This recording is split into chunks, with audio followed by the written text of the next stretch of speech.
Did you know 99% of Libya is covered in desert? I thought that was interesting.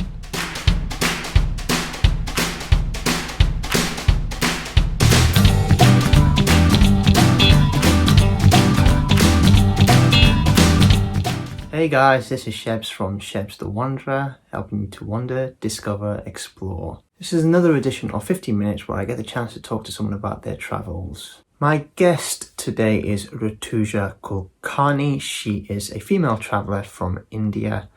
She'll discuss with me what aspect of travelling she loves alone, plus why she started. Hi Rutuja, how are you? I'm great. Like we are just out of lockdown. Like since March there was lockdown here, and now the lockdown is released. So people are kind of getting back to normal. Economy is also trying to get back to normal.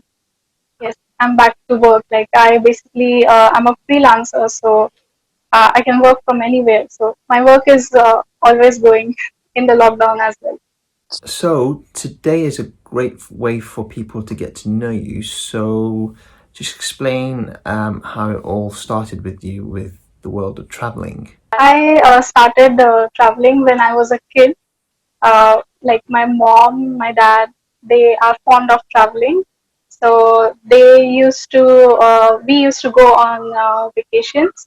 So since then, I started liking traveling. Like my dad used to take me to the new places, new experiences. So that created a kind of interest in traveling. When I grew up, I kind of understood like my liking towards nature, and I'm very fond of nature. I'm happy exploring. So I would say that nature is the prime reason because of which I travel, and travel brings me a lot of spark in my life, like different experiences, out of the box experiences which make me happy. So that's why I love traveling. You just mentioned there you went away at such a young age, and that was the same for me because I went away when I was 6 years old for the first time, and I remember it to this day. I remember how much it affected me when it came to me wanting to travel more in the future. So it's a great story to hear. A lot of people I've spoken to have said they started solo traveling. How did it all start for you? Solo traveling and some major turning points in my life happened at the same moment. I was married, and the relationship was not going so great. There were some problems, some cultural differences, uh, some issues, and uh, because of which there were some problems in my life, and maybe a big questions like what to do next. At that point of time, I felt like I needed a break, and I needed to reconnect with myself, my soul. So at that moment, I felt like I should go, I should be alone, I should listen to myself, and that was my heart call. So I decided like I have to follow my heart, and I really want to go to a place which makes my soul happy, where I feel connected to myself. So this decision I took very spontaneously as a solo traveler because of so and so things happening in my life. And I told to my parents that I really need to understand life. So I need this journey. And my parents are very supportive, and they understand all these things. And they were like, okay, fine. So I promised myself that I will just leave all the worries and all the questions behind, and I will focus on this moment that has to offer me. So I just let all the worries behind, and I promise that I will stay in this moment and let my future be a mystery for now. And I went for it. I experienced different things. I was in nature. I was enjoying diving, which I did for the first time in my life. I was soaking up the nature's beauty. I was calm and I got answers about many questions like what I really want to do about my life. I can really do so many things on my own, and it gave me a clarity about what I want from life. And it was just such a great turning point in my life. Like that decision, that spontaneous decision of going solo, it just changed everything. You explained there about your situation on how you started traveling. I just want to take you back to your marriage, and you said there was a bit of a difference between you and your husband at the time. Why did it not sort of was there sort of problems with freedom, wanting to travel? Was this the issue? We actually both of us like we belong to a different state, and India is full of cultural diversity. So every state, every region has a different culture, and what the way I am born and brought up, and the way his family and he like grown was completely different. So the major cultural difference was about the woman, how a woman in my culture is, and how a woman in his culture is. So I would say like uh, in my culture, it's kind of open-minded. Men and women are equal. Women are given equal rights. Like women work, women can be an entrepreneur, but there it was kind of a different story. Like they could not accept that fact. Like women being an entrepreneur, women going out for work. This was one thing. This was the one major cultural difference we had. Also, the views about life, like what you want from life. We both were completely different. Like I wanted to make the world as my home. Like I want to travel to the different countries, talk to people, bond with them, so that it feels like I have family everywhere in the world. And he wanted something different. This was one of the things because of which it did affect me. Like the 1 year I did travel, and travel was the thing which was dearest to my heart. So many things actually, and travel was also one of them. It sounds as though traveling has sort of brought you that inner peace, and it's great to hear because you can go through certain struggles, but it's great to hear that you can find a way out of it, and hopefully people would get inspired by what you've just said. And also, as a female from India as well, people might think, oh, she's done it solo, I can do it as well. Surely, I would say that, especially solo traveling, you know what happens in solo traveling is you are completely with you. You are not surrounded by anyone you know. It's just you and the nature or whatever you like. Maybe you like cities or whatever the place you like. So you can hear your voice. You can hear your internal voice, what your heart wants, what your soul wants for you. And that's why I would say that everyone should try solo traveling at least once in life, because it's like a self discovery. It's like connecting to yourself, your soul. I feel so. Where would you say was your first place that you went to that opened your eyes and thought, why have I not been doing this before? Is there one specific The place? first place or the country is Maldives, because uh, first thing it was my first solo travel, and the second beautiful thing about this was Maldives is known as a honeymoon destination where famous for couples, and I went there solo. So that was the irony, but trust me, the experience was beautiful because uh, the first thing I did there was I used to just relax on the sea. Then I found out like where I can do diving, where I can learn diving, and I literally learned diving for 2 days, and I did my first dive in Maldives. And the most beautiful thing I experienced was I always wanted to experience the marine beauty, the life underwater. And in Maldives, I experienced the best of it. I saw mantares, the huge Oh marine. wow. I was surrounded by 30 mantares. Oh And wow. to me, I was a non-swimmer. Till the age of 27, I was a non-swimmer. When I decided that I'm going to Maldives, I took swimming classes in my country and learned a bit, not a pro. And there I learned how to jump in the water for the first time and then kind of got used to it.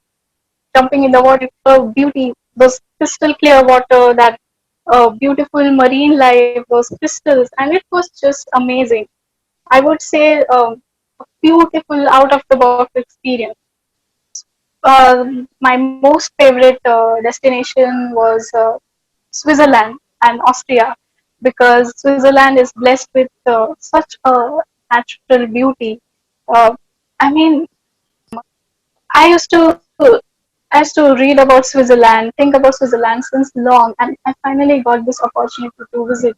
So that was one of my favorite destinations. And you know, one interesting thing happened with me in Switzerland was um, I planned like I'll go in summers, like May end or starting of the June, and I was expecting bright summer in Switzerland, and but it so happened that when I went there, it was raining, and I was like, oh, I was expecting summer, and it's raining. Um, and to surprise me more, after rains, the next day it was snowing. I felt blessed. Like I'm I'm able to see three seasons with difference of just 3 4 days. I mean, it was like something very very beautiful. Has there been any obstacles whilst you've been traveling now solo? Has anyone said something to you to say, this is dangerous for a female from India to do so? Are your family very It supportive? starts with the family first. So I would say that my family is very supportive and understands about this travel aspect and traveling solos, and we all are very positive. So I feel that when you are positive, you always attract that kind of experiences. So till now, wherever I have traveled solo, I've always attracted good experiences. I've attracted good people and very pleasant and helpful people. So it's all great, and I feel that it will always be great. What aspect of traveling have you done so far that's been dangerous, would you say? Have you come across anything dangerous? No, not dangerous, but I took one risk I would like to share.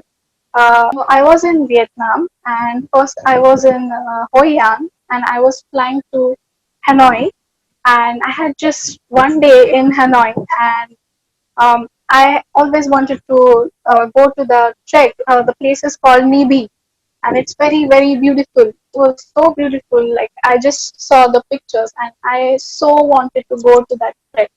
But you know what happened? I was traveling from Hoi An to Hanoi. I had some issue with my leg. Like I was not able to walk properly, even on the airport. And tomorrow I had that trek planned. So I just called up the person who was going to arrange that trek, and he said that, see, it's 11 p.m. right now, and this is the final registration you can do. After this, we won't take any registration, and on the spot registrations are not possible. I was positive. I thought that, okay, let's go for it. I mean, it's okay to take risks sometimes. What will happen? Like, suppose if my leg is not fine, I won't be able to go to that trek. Okay, fine, I'll lose some money. It's hard. I know it's hard to lose money, but it's okay. I'm positive. So what I did was I registered for the trek. I told that person that yes, I'm coming for the trek. And after that, I just kept thinking like, what should I do now? Then I found some home remedies. I called one of my friend who is a fitness freak. I told him like, this is the issue with me. How can you help me? I took the necessary help. I did some home remedies. I did some stretching, and I just had 6 hours left. And in the morning, 90% my leg was completely fine. 10% here and there, but I was able to do that trek, and I climbed the 700 steps. I went there, and that moment I felt like, wow, I just did it. So this is not dangerous, but this was kind of risk I took, and it taught me so many things. This one incident, to be positive, and how positivity can change things. It taught me that. Wow, it just shows you how, you can have issues with your legs and, or anything. Other people might have had other issues with other stuff, but you can get yourself through something because you've got that willpower, and it's all in the mind. It's that positive mindset, isn't it, really? Yes, positivity and what you think, your mindset can change the situation completely. So a girl with a painful leg can trek the next day. It is possible. I would like to share this thing at this moment, that what people think is everything goes according to your plans. If you have planned something like this, that happens. But reality is not like that. In traveling, many times things do not go as you plan. There is what I would say is beauty in uncertainty. So when things are uncertain, you should go with that uncertainty, go with the flow, and experience that beauty. I mean, uncertainty can be so beautiful, and your plans should be flexible. You should just go with the flow as the flow takes you, and you should enjoy. So that's what I learned from this, and I experienced it. Absolutely. That is so true about traveling. Nothing is the same. Things change every single day. You could come across something, and you have to just go with the flow. You know, it's just that's just the way things are with traveling. And I think that applies to the life. It's like the lessons from travel you can apply in life as well. Like you have to go with the flow as flow takes you, and accept the uncertainty. Try to find the beauty in uncertain things. I think it's applicable in life as well. Sometimes when you plan something well in advance, that excitement might have gone by the time you get to it. You see, but when you've planned something, all of a sudden, like that, you've got something really to look forward to. And I think that's also part of traveling. So that's one of the things I love about traveling, the spontaneity. What does the future hold for traveling now? Especially, what do you think COVID has done for traveling? I would not consider it like we have to travel with this scenario, with the virus thing. I would say that the virus thing will get sorted. I feel that like we should believe at our heart that it will get sorted. If the virus can come at a sudden, solution can also come.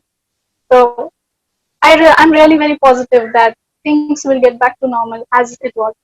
So I consider that as I was traveling in 2019, maybe in some time I'll travel the same way. Where would you like to go next for your first destination after everything's back to normal? I want to explore Europe everywhere, like the Iceland, Ireland, then other countries like Austria I haven't explored completely. So I would love to do Europe backpacking trip, wherein I guess 2 months or so, just backpacking trip in Europe. I would love to stay in hostels, experience the hostel life like that. Yeah, hostel life can be a bit of an experience. It's depending on what type of hostel you go to, you can stay in. I'm sure you'll enjoy the hostel life when you start traveling again. Where would you say you've had your most favorite cuisine, or you've become fond of cuisine wise? Actually, I'm vegetarian. So when I travel outside, it happens that sometimes I find difficult to get vegetarian food, but I try to manage getting the vegetarian food. The people are very supportive. When you explain them that you don't eat meat or something like that, then they are very supportive. They are willing to help you. So uh, I think there is nothing favorite. I feel that the beauty is to adjust according to the country. Whatever you get there, enjoy that. Whatever, like in Vietnam, for example, that rice rolls. I've never had the rice rolls before, and what excites me is new things. So whatever I find new in any country, I try to blend with that, and that makes me happy. Like the new thing, new food. For a lot of people is when they go abroad and not try any of the food. And I think that's just a waste, why go somewhere when you're not going to try the local food? For me, that's all about traveling, I love trying out different foods and everything. So I'm surprised people when they don't try anything. Thank you for being so honest about your story and telling us about your relationship and how it ended and what led you to traveling. It was a fascinating insight. I always say this to everyone. Hopefully, our paths will cross one day and we meet each other. But no, I really appreciate you taking your time and speaking to me. So thank you very much for that. Thank you, Shep. Thank you so much.